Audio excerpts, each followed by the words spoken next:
ఓం గం గణపతయే నమః. స్వర్ణలక్ష్మీ నమస్తే అస్తు. పరబ్రహ్మ స్వరూపిణి రాజ్యం దేహి ధనం దేహి సర్వకామాంచ దేహి మే. 12 రాసుల వారికి స్వర్ణలక్ష్మి అమ్మవారి యొక్క కృపా కటాక్షం వలన ప్రతి ఒక్కళ్ళకి ఆత్మ జ్ఞానం కలిగి ఉండాలి. తద్వారా ప్రతి నిమిషం ప్రతి సందర్భంలోనూ సంతోషంగా ఉత్సాహంగా ఉండే విధంగా అమ్మవారికి అందరిని ఆశీర్వదించాలని, అంతేకాకుండా రాజ్యం దేహి, మన అందరికీ మంచి పదవి, ఉన్నతమైన స్థితి, ఒక అధికారం, దర్పం అన్ని కలిగించాలని, దానితో పాటు స్వర్ణలక్ష్మి అమ్మవారు ప్రతి ఒక్కరికి ధన ప్రవాహాన్ని కలిగించాలని, ఫైనల్ గా సర్వకామాంచ దేహిమే, మనం అనుకున్న ప్రతి కోరిక కూడాను ఇమ్మీడియట్ గా తక్షణమే అమ్మవారు మనకి నెరవేర్చాలని చెప్పేసి అమ్మవారు ప్రార్థన చేస్తూ, గణపతిని కూడా మనం చేసే ప్రతి దానిలోనూ మనకి బుద్ధి సిద్ధి చక్కటి విజయాన్ని, ఒక మంచి వివేకాన్ని కలిగించాలని, సత్ డెసిషన్స్ మంచి నిర్ణయాలు తీసుకునే విధంగా మనకి గణపతి మనకు కృప ఉండాలని చెప్పేసి ప్రార్థన చేస్తూ, మనం ఈ రోజు టాపిక్ చూసుకుంటే సూర్యుడు వృషభ రాశి నుంచి మిథున రాశిలోకి మారుతూ ఉన్నారు. దీనిని మనకి మిథున సంక్రమణ అంటారు. అంటే ఇది 12 రోజులు ఉంటుంది ఈ సంక్రమణ. మనకి మకర సంక్రమణ, మకర రాశి ఎలానో ప్రతి నెల ఒక్కొక్క సంక్రమణం వస్తుంది. ఇప్పుడు రాబోయే సంక్రమణ మిథున సంక్రమణ అంటారు. ఇది 30 రోజులు ఉంటుంది. 15వ తారీఖు జూన్ నుంచి జూలై 15 వరకు ఉంటుంది. ఈ 15 రోజులు సూర్యుడు మిథున రాశిలో ఉండటం వలన ఏం జరుగుతుంది 12 రాశుల వారికి అని తెలుసుకున్నాం. అయితే ముఖ్యంగా సూర్యుడు మారటం వల్ల సూర్యుడు ఎలాంటి విషయాల్లో మనకి ప్రభావాన్ని చూపిస్తాడని తెలుసుకుందాం. సూర్యుడు వచ్చేటప్పటికి ముఖ్యంగా 8 రకాలైన అంశాలపైన ప్రభావాన్ని చూపుతూ ఉంటారు. ఒకటి, అందరూ బాగా గుర్తుపెట్టుకోవాల్సింది ఏంటంటే సూర్యుడు ఆత్మకారక అంటారు. అంటే మనకి సెల్ఫ్ కాన్ఫిడెన్స్, మనకు కావాలన్నా స్ట్రెంగ్త్, సోల్, ఆత్మబలం ఉండాలి కానీ సూర్యుడు చక్కగా ఉండాలి. కాబట్టి సూర్యుడు ఆత్మకారకుడు. అలానే రాజ్యకారకుడు, ఒక పదవి రావాలన్నా, గవర్నమెంట్ అథారిటీ, అడ్మినిస్ట్రేషన్ పవర్, వీటన్ని రావాలన్నా కానీ సూర్యుడు మనకి స్ట్రాంగ్ గా ఉండాలి. అలానే పితృకారకుడు, father related elders, mentors, boss, వీళ్ళందరినీ కూడా మనకి సూర్యుడే రిప్రజెంటేషన్ చేస్తూ ఉంటారు. యశస్సు, కీర్తి ప్రతిష్టలు, గుర్తింపు, కొంతమందికి గుర్తింపు ఉంటుంది ఏ పని చేసినా, కొంతమందికి ఏ పని చేసినా గుర్తింపు అనేది ఉండదు. ఈ గుర్తింపు లేకపోవడం కూడా కారణం కూడా సూర్యుడు వాళ్ళ జాతకంలో సరిగ్గా లేకపోవడం అని గమనించుకోవాలి. పదవి, అధికారం అంటే మీకు ఒక స్టేటస్, అంటే ఒక లేబుల్, మేనేజర్ నుంచి హైయర్ మేనేజర్, వైస్ ప్రెసిడెంట్, ఇలా ఒక్కొక్క లెవెల్ బై లెవెల్ ఎదుగుతూ ఉంటారు. అలాంటి పదవి, పొజిషన్ మీకు రావడానికి కూడా కారణం సూర్యుడు అని తెలుసుకోవాలి. అంతేకాకుండా అధికారం, పవర్, లీడర్షిప్, కమాండింగ్ పవర్, మీరు ఒక పని చెప్తే ఎదుటి వాళ్ళు చేయగల సామర్థ్యం అంతా కూడాను సూర్యుడు మెట్టే మీ జాతకంలో డిసైడ్ అవుతూ ఉంటుంది. తేజస్సు, ఆరోగ్యం, మంచి గ్లోరీ ఉంటుంది, మీకు ఎనర్జీ ఉండాలి, బ్రిలియన్స్, చాలా చక్కగా మీ ఫేస్ అంతా ఎప్పుడు కలగా ఉత్సాహంగా ఉండాలి, దానికి కూడా కారకుడు సూర్యుడు. ముఖ్యంగా లాస్ట్ లో ఆరోగ్య ప్రదాత, సూర్యుడిని ఆరోగ్యం ఇచ్చే వాళ్ళు అంటారు. ఎవరి జాతకంలో అయితే సూర్యుడు సరిగా ఉండరో వాళ్ళకి అనారోగ్యంతో బాధపడుతూ ఉంటారు. ఎవరికైతే సూర్యుడు చాలా జాగ్రత్తగా ఉచ్చ స్థానంలో ఉంటారో చక్కగా వాళ్ళకి హెల్తీగా ఉంటారు, ఫిజికల్ గా చాలా స్ట్రాంగ్ గా ఉంటారు, ఒక పవర్ వాళ్ళలా ఉంటుంది అని తెలుసుకోవాలి. ఇలా 8 రకాలైన ముఖ్యమైన కారకాలు ప్రతి ఒక్కళ్ళ జీవితంలో సూర్యుడు అనేది ప్రభావాన్ని చూపిస్తూ ఉంటారు. అయితే ఈ సూర్యుడు మిథున రాశిలో ఉండటం వల్ల ఇప్పటి వరకు మనం చెప్పుకున్న విషయాల్లో కొందరికి అనుకూలంగా ఉంటుంది, కొందరికి ప్రతికూలంగా ఉంటుంది. ఏ రాశులు వాళ్ళకి అనుకూలంగా ఉంటుంది, ఏ రాశులు వాళ్ళకి ప్రతికూలంగా ఉంటుందో మనం చూద్దాం.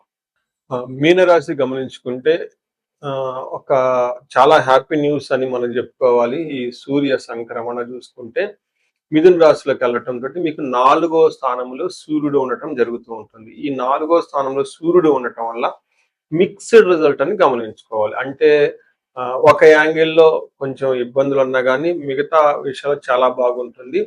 ఎక్కడెక్కడ అనుకూలంగా ఉందో, ఎక్కడెక్కడ ప్రతికూలంగా ఉందో తెలుసుకు ప్రయత్నం చేద్దాం. బట్ ఓవరాల్ గా బాగుంటుందని గమనించుకోవాలి.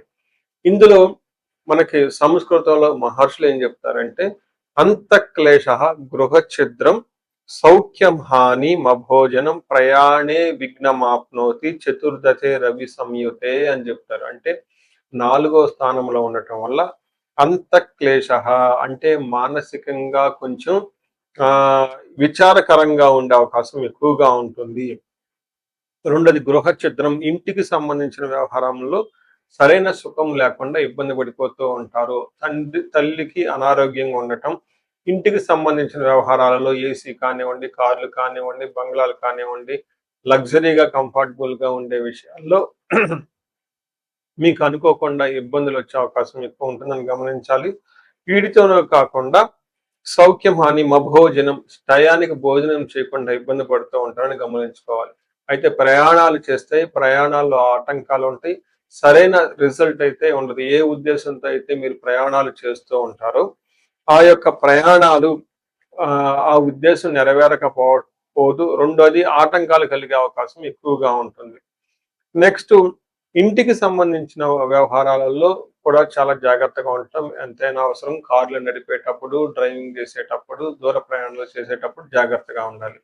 ఇదంతా మనం నెగిటివ్ సైడ్లో. అయితే పాజిటివ్ సైడ్లో చూసుకుంటే సూర్యుడు 10వ స్థానంలో చూడటంతో వృత్తిరీత్యా ప్రమోషన్, స్టేటస్, పవర్, అథారిటీ విషయాల్లో చాలా ఎంకరేజ్మెంట్ గా ఉంటుంది.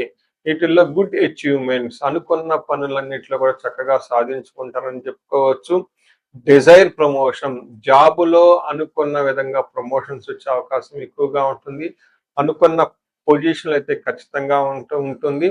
ఎన్ఆర్ఐలు అయితే ఎవరైతే ఉంటారో ఇంటికి సంబంధించిన వ్యవహారాలలో, లేదంటే వాళ్ళు అక్కడ ఉంటారు కాబట్టి వాళ్ళ నేటివ్ ప్లేస్ లో అనుకూలంతగా ప్రతికూలంగా ఉండే అవకాశం ఎక్కువగా ఉంటుంది. వాళ్ళు వృత్తిరీత్యా అక్కడ ఉంటారు కాబట్టి వాళ్ళు చేసే జాబుల్లో చాలా అనుకూలంగా ఉంటుంది. ఎవరైతే ఈ H1B వీసాలకు కానివ్వండి, లేదంటే గ్రీన్ కార్డుకి సంబంధించి లాంగ్ టర్మ్ సెటిల్మెంట్ చేసుకోవాలని ఎవరైతే అనుకుంటారో వాళ్ళకైతే అనుకూలంగా ఉంటుంది. సో చూసారు కదండి, మీరు ఏ ప్రకారంగా చూసుకున్నా కానీ ఈ రాశి వాళ్ళకి ఇంటికి సంబంధించిన వ్యవహారాలలో, అంతర్గత వ్యవహారాలలో కొంచెం ఆటంకాలు, చిరాకులు, పరాకులు ఉన్నా కానీ ప్రొఫెషనల్ మ్యాటర్స్ లో చాలా చక్కగా దూసుకొని వెళ్ళిపోతారని మీరు గమనించుకోవచ్చు. ఈ రాశి వాళ్ళు ఆ మీనరాశి వాళ్ళు ఏలినాటి శని ప్రభావంతో చాలా ఎక్కువగా ఇబ్బంది పడుతున్నారు కాబట్టి ఇండివిడ్యువల్ గా మీరు ఒకసారి జాతకం చూపించుకోవటం చాలా ముఖ్యం అని చెప్పేసి నేను భావిస్తున్నాను. ఇప్పుడు నేను చెప్పబోయేది కామన్ గా 12 రాసుల వారికి పరిహారాల కింద ఉంటుందండి. ఇది గమనించుకోండి. ఎడిటర్ గారు మీరు ప్రతి రాసులకి బ్యాక్ అండ్ లో యాడ్ చేయండి మర్చిపోకుండా. మనం పరిహారాలు చూసుకుంటే సూర్యుడికి కొన్ని పరిహారాలు మీరు చేసుకునే పరిహారాలు కొన్ని ఉంటాయి. కొన్ని వచ్చేటప్పటికి బ్రాహ్మణ పండితులతో చేపించుకోవటం చాలా ముఖ్యం. కొన్ని క్షేత్ర దర్శనాలు కూడా చేసుకోవటం చాలా చాలా ఇంపార్టెంట్. ముందు ముఖ్యంగా మీవంతా సెల్ఫ్ రెమెడీస్ అంటారు, మీరంతా స్వయంగా చేసుకునే పరిహారాలు కొన్ని ఉంటాయి. అందులో ముఖ్యంగా చూసుకుంటే సూర్య నమస్కారాలు చేయటం చాలా ఇంపార్టెంట్. సూర్య అష్టకం చదవటము లేదా ఆదిత్య హృదయ స్తోత్రం చదవటం కూడా చాలా ఇంపార్టెంట్.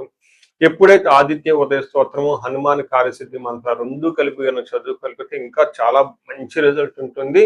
సో ఇక్కడ ఆదిత్య హృదయ స్తోత్రంతో పాటు హనుమాన్ చాలీసా కానీ, హనుమాన్ కార్యసిద్ధి మంత్రం కానీ చదువుకుంటే ఇంకా చక్కటి మంచి రిజల్ట్ వస్తుంది.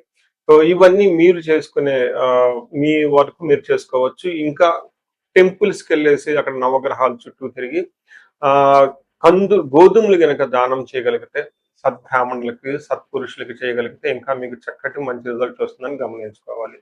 సో అది మీ వరకు చేసుకోగలుగుతారు. మీ ద్వారా కాకుండా కొన్ని సమస్య తీవ్రంగా ఉంటే పండితుల్ని కలిసి, లేదంటే మా ద్వారా అపాయింట్మెంట్ తీసుకొని జాతక చక్రం కూడా చూపించుకొని చేపించుకోవడం చాలా ఉత్తమం. ఇందులో ముఖ్యంగా సూర్యుడికి సంపూర్ణమైన శాంతులు చేయాల్సి ఉంటుంది. గ్రహ శాంతి అంటారు. ఈ గ్రహ శాంతిలో సూర్యుడికి జపాలు, దానాలు, తర్పణాలు, హోమాలు ఇవన్నీ చేస్తూ ఉండాలి. వీటితో పాటుగా ఇంకా మీ యొక్క ఇండివిడ్యువల్ జాతకం చూపించుకోవడం చాలా చాలా ముఖ్యం.